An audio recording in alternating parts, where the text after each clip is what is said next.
our objectives as persons are given because we have free will, okay, and intelligence. So don't worry about it. I didn't say, but this is in St. Thomas Aquinas. Okay, this is the relation between the anthropological foundations and the... What I wanted to say is that, for instance, I always say this joke, okay, so excuse me.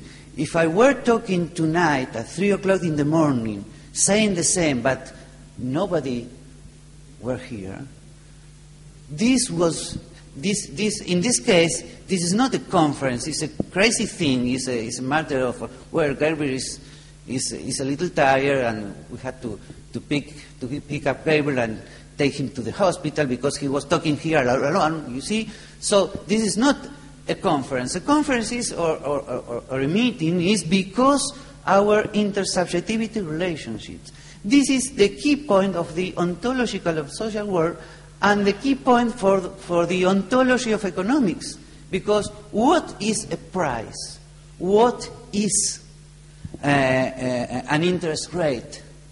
What is a mean of production? The definition means a phenomenological definitions. A phenomenological definition. That is, you can define in a way the essence of what is the interest rate and the prices, because given we are human beings, we can grasp the human objectives and goals of the intersubjectivity relations. And this is founded in St. Thomas Aquinas' theory of final cause and the typification of the social world of Alfred Schutz through Edmund Husserl. And I know that this is difficult to explain, but those of you who know me know that I am in according with those thinkers that think that Husserl is in a very close relation with the scholastic foundation of human action, these kind of things. Well, but I had to clarify 3 more things, or 3 or 4. Perhaps some of you could think right now, for instance, the more Kantian people here, Julio Cesar perhaps, I don't know, they may think this is too essentialism, that is to say, this is essentialism, thinking about or thinking of essence and these kind of things. And this is not. Why? Because usually in the Austrian School of Economics and in the libertarian environments, essentialism means complete knowledge. That is to say, those who are thinking of essence think that you can grasp the complete essence of a social phenomenon. This is not St. Thomas Aquinas and this is not Husserl. Edmund Husserl didn't think that way.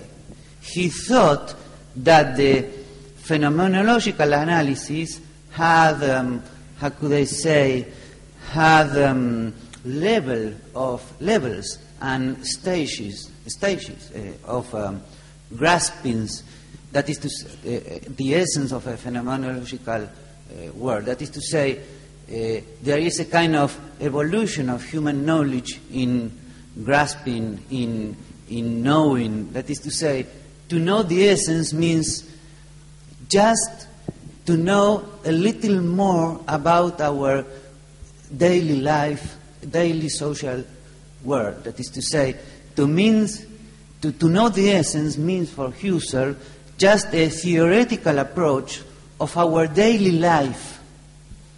It is not a complete knowledge, it's not a given knowledge by God or something like that. Okay? It's just a theoretical approach about our daily life. For instance, what is a conference? What is a lecture? What is? Well, a lecture is more or less something, okay? And once you have to universalize the answer, you are trying to grasp the essence. Nothing else. Okay, this is the phenomenological of social work. So it doesn't mean complete knowledge. It doesn't mean essentialism in a negative way. Okay, in a negative meaning. Okay, so in a way, and this is the other consequence. Terminology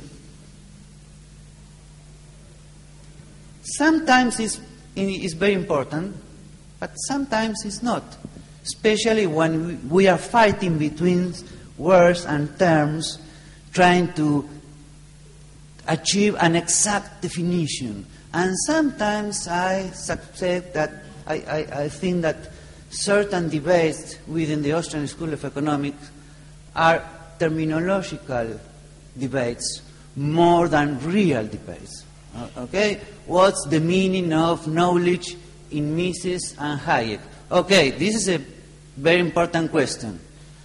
But do they have a complete, separated notion of knowledge?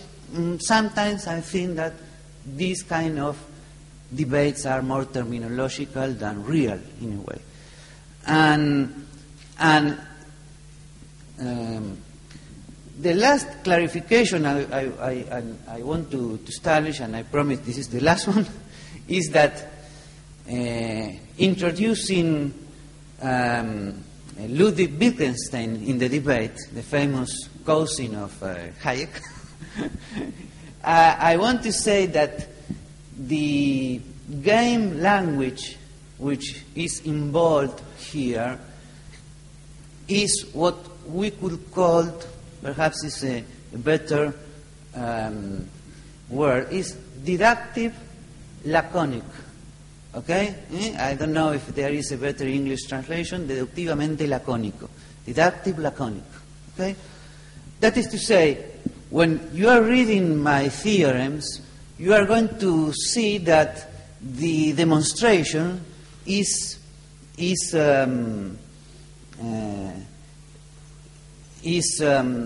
very short. For instance, theorem 44, natural resources prices tend to be in a direct relation with its demand. Demonstration. It is deduced directly of the praxeological theorem 6 and the economic theorem 6. This is all. And you have to go to the theorem, and you have to go to the axiom, and so on.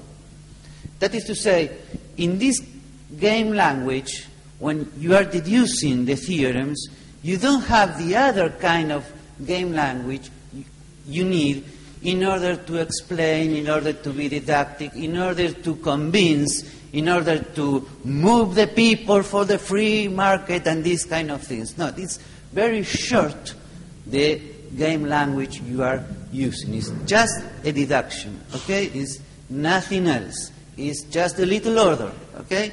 So doing a little summary. It is not complete knowledge, and the game language is very humble, very short, very strict in a way. Okay?